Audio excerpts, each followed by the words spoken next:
So, comic book movies, they're pretty cool, right? Everybody seems to like them. Well, not always. Today I'm going to be talking about Ghost Rider, the 2007 film starring Nicolas Cage. This is the DVD here. I have the DVD, the extended cut, but it's probably on Netflix. Uh, I gotta say, I was never a fan of Ghost Rider, not too familiar. I think in my childhood I may have read one Ghost Rider comic where he's like in a rodeo or something, and he like fights a bull, something like that. I probably just described like half the Ghost Rider comics in print. Um, but while I'm not a fan of Ghost Rider, I am a fan of Nicolas Cage. I love Nicolas Cage. He's one of my favorite actors, top 10 for sure. And I would say any review of a Nicolas Cage movie ultimately will turn into a review of Nicolas Cage. People have a lot of opinions, a lot of differing opinions on him, I should say. Where this movie is directed by Mark Steven Johnson, who also directed Daredevil. And just using that as an example, look at someone like Ben Affleck, who certain actors will have a stage or phase where like everyone seems to hate them, or they like can't get a good role or whatever. And Daredevil was definitely made during that kind of magical moment in time where everyone fucking hated Ben Affleck so much. And of course people shat all over Daredevil.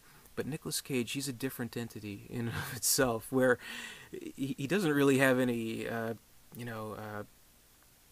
lulls in his career or any kind of down points. He's just always there. He's so unpredictable as an actor. Like he'll do like a piece of shit, one movie, and then like a big hit the next movie, then something completely different. So he's just always been constant. So his career is just constant.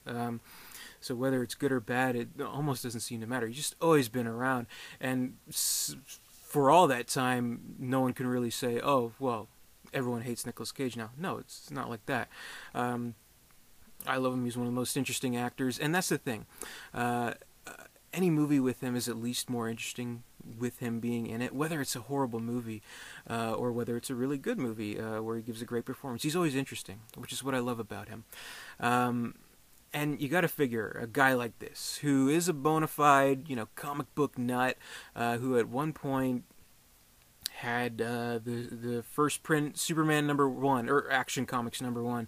Then those fucking Bling Ring kids stole it or something like that. I don't know. And who would go on to name his son Kal-El after Superman. You gotta figure, like during that time in the '90s where he was being tailored, was being prepped for Superman, like the Superman Doomsday movie or whatever it was going to be called. Did makeup tests, costume tests, all that stuff. He was so close to being Superman. That's gotta hurt. Not achieving that. But here we have Ghost Rider, where not a bad substitute, I would guess. Definitely a known comic book character, though I'm personally not too familiar, but definitely a known character.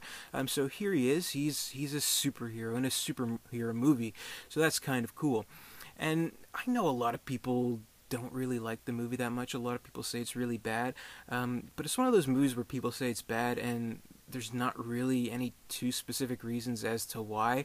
It's not like not like there's this huge Ghost Rider fan base out there where it just like totally ruined the character. I mean, from my understanding, it's pretty faithful to the backstory and gets kind of the key attributes of the character right. So I never really fully understood the hate of this movie.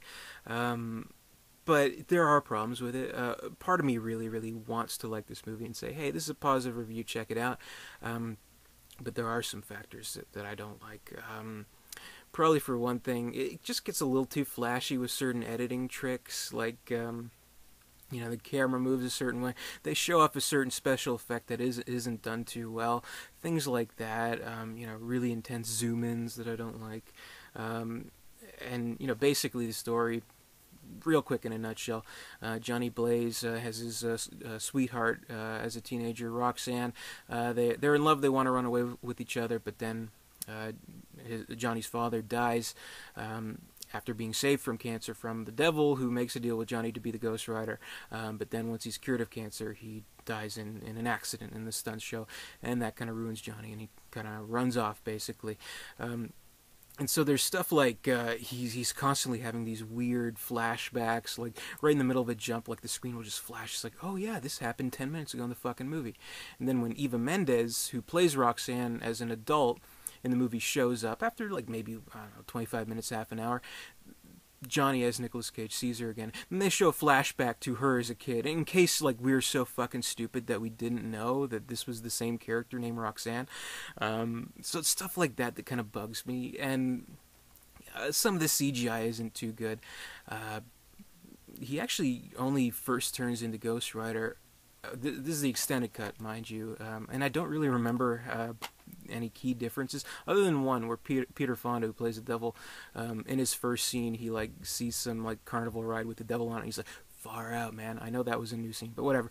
But it's like maybe 45 minutes into the movie before he transforms into Ghost Rider, and the effects aren't perfect. Like, I couldn't quite put my finger on it. What was wrong with the Ghost Rider effect? Like, it's like a skull and it's flaming. That's what Ghost Rider should be. But kind of when I saw the sequel, Spirit of Vengeance, I was like, yeah, okay, it kind of looks better if it looks kind of charred instead of like really, really clear. So that was the one thing that the sequel got right. But more on that later. So there's stuff like that, and he has to fight the enemies who are based on, you know, fire, water, earth, wind, etc. And they all have these cheesy effects. You know, like the water effect turns into the minion guy, and guy turns into air, and it looks really stupid. And there's always these, like, you see these in like every horror movie too, where the bad guys like faces will like for a quick flash will like turn demonic, be like, you know, and that looks really stupid and cheesy. So there's stuff like that, but I think it has kind of the common tried and true tropes that you'd want in a superhero movie, and I think it delivers in a certain respect on that. And kind of what's cool about the movie, it is try to kind of mesh genres a little bit, because yes, it is a superhero movie, yes, it is kind of like a stunt chase action type of movie too, and it is in a lot of ways a romantic comedy where obviously what's keeping the couple together is being a flaming ghost riding demon from hell. So there's that. You know, every couple has to cross that road eventually, and it kind of feels almost like almost like a Universal monster movie where he's kind of like a werewolf. It's a werewolf character. So werewolf, Universal, Hollywood movies, Faustian devil deal kind of stuff, action, car chase, motorcycle chase kind of stuff. So it blends a lot, and maybe it all doesn't mesh completely well, but I appreciate that kind of stuff. And I do actually really like the chemistry that Nick Cage and Eva Mendes have. Like, if say this weren't Ghost Rider, if this were like a romantic comedy, I'd kind of buy it. It's kind of good. They have good chemistry. Not always in these superhero movies, when they do have a love interest, will you necessarily buy the relationship. Like, even like as good as like Batman Begins was, it's like, well, you know, Christian Bale and Katie Holmes, they don't have too great a chemistry.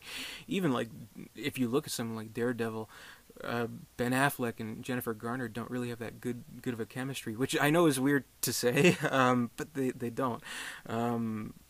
But yeah, I really buy that, and I really like that. And there were some cute moments there. She's like waiting at dinner, and she's being stood up, and she grabs the waiter. She's like, "Am I pretty?" I thought that was kind of funny. So that kind of stuff, it works well, and I would have even liked even more of that, more of the relationship. Instead of ultimately it goes to, you know, love interest is kidnapped, he has to go save her, blah blah blah blah blah. And what's also really cool about the movie is that Sam Elliott kind of plays the previous generation Ghost Rider, kind of helps and assists Johnny Blaze, and he's cool. Any movie with Sam Elliott, even in like a little bit, it at least has him, so that's saying a little bit of something. So I liked all that, but ultimately what makes me want to hate this movie, makes this movie suffer, is the villain. And I'm not talking about Peter Fonda as the devil. He's cool, and that's kind of interesting stunt casting, you know, Easy Rider, you know. But Blackheart, played by Wes Bentley, is fucking horrible. Wes Bentley, why is Wes Bentley in this movie? Why did they get him to play the villain? I can honestly say, when it comes to let's say, big to reasonable budget mainstream superhero movies, he's the fucking worst villain I've ever fucking seen in one of these movies. It's embarrassing how bad he is. Like, he has this kind of goth cool kid get up and like the pale makeup, and he just does this really flat, very cliched kind of villain tone to his voice where he's like, I'm gonna get you, blah blah blah. I'm like, are you fucking kidding me? And I don't know, did they not have the budget to hire somebody good to play the role? He's just fucking horrible. I swear, this is absolutely the worst villain, and he's absolutely unconvincing. Doesn't help that his dialogue particularly, and in general, this stupid villain plan where he has to get some ancient text scroll or whatever to rule the world or some stupid shit doesn't help. And he has the most cliched villain lines. He is just awful. Give me Killian from Iron Man 3 over this guy. Give me fucking Judd Nelson from Steel. Give me Arnold fucking Schwarzenegger in Batman and Robin over this fucking guy. I swear to, he's fucking horrible. I just want to punch this guy in the face every time I see him. Like, whatever. American Beauty was great, but he is the worst villain I've ever seen, and he's horrible, and I hate him in this role, and he prevents it from being a somewhat decent kind of maybe guilty pleasure kind of movie, which I still think it kind of is, but man, he brings it all the way down to an unrecoverable level, which is very sad. So I would honestly say that a superhero movie is ultimately only as good as its villains can be. And I know people have, made comments about the Marvel movies in general, how they're good movies, but none of their villains are really standouts. But I would disagree. I mean, I liked Jeff Bridges in the first Iron Man, Mickey Rourke in the second Iron Man, Ultron and James Spader I thought was pretty cool, and Loki, Tom Hiddleston. So they've had good, if not like amazing, Heath Ledger type villains, but those are embarrassments of riches compared to the absolute suckage that is Wes Bentley in Ghost Rider. So yeah, he's really awful, and I just want to get that clear. He's really fucking awful in the movie. Just like if you told like a 6-year-old, like, pretend to be a bad guy. That's Wes Bentley's performance. I honestly, I can't fathom how bad of a decision it was to put him in the movie. Just so awful. Like, think about it. This movie came out 2007. A year later, The Dark Knight came out. Heath fucking Ledger just completely turned upside down our ideas of what a villain in these superhero movies could be. Won an Oscar. Here's Wes Bentley playing the worst fucking villain, the most cliched, stupid fucking face villain I've ever fucking seen. But okay, whatever, enough about that. Nicolas Cage, I think he's very entertaining in the movie. He was born to play a superhero in these kinds of movies. And it's kind of ironic that, this such a well-known trademark kind of superhero like Ghost Rider would end up kind of not so much flopping, but kind of being harshly criticized, and not really a lot of people liked this movie. But meanwhile, he did later Kick-Ass, where it wasn't that well known of a property, and people kind of they praised him for his performance there as Big Daddy, which I would argue that it is a better role, even though he's kind of in a supporting role, which maybe that's what he would need. But here I think he's good. He's entertaining. He's interesting. He has little character traits that I thought were kind of fun. He's always eating the jellies, always listening to the Carpenters. He likes watching the monkey documentary, so he gives little kind of intricacies to his character, little quirks and stuff that kind of make him a lot more likable, which is more than what you could say of what happened to the character in Spirit of Vengeance. But more on that later. I'd say, I can't give it a positive rating. It's not that good, but I'd say if it's on Netflix, check it out, because it is entertaining, and it does have some fun special effects and some fun action scenes, and Nicolas Cage is always entertaining. So I'd rate Ghost Rider 2.5 stars out of 4.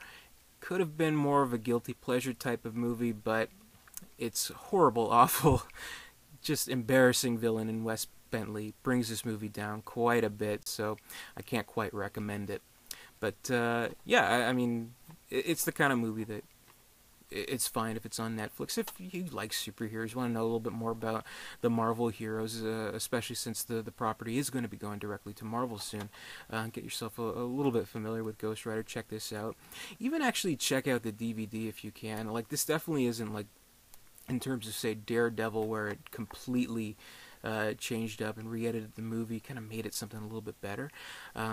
Just makes it longer. But what's kind of interesting about this DVD is that it has commentary from the producer. Who is it? Gary Foster. So it's actually really revealing and interesting. If you want to see like how kind of a mediocre superhero movie and kind of what the thought process is in terms of the guy producing it, it's fascinating to see kind of his mindset there. And I don't even mean that in a bad way. I sincerely mean it's kind of fascinating. So if you can find the DVD, I think I got this at Blockbuster many years ago when there were still Blockbusters around for like $5. So I'm sure this is like you can get this like anywhere for really, really cheap. So check it out. But all else failing, might be on Netflix, probably. So that's my review of Ghost Rider. Not a horrible movie. I can't say I hate it, but I fucking hate Wes Bentley. So thanks for watching.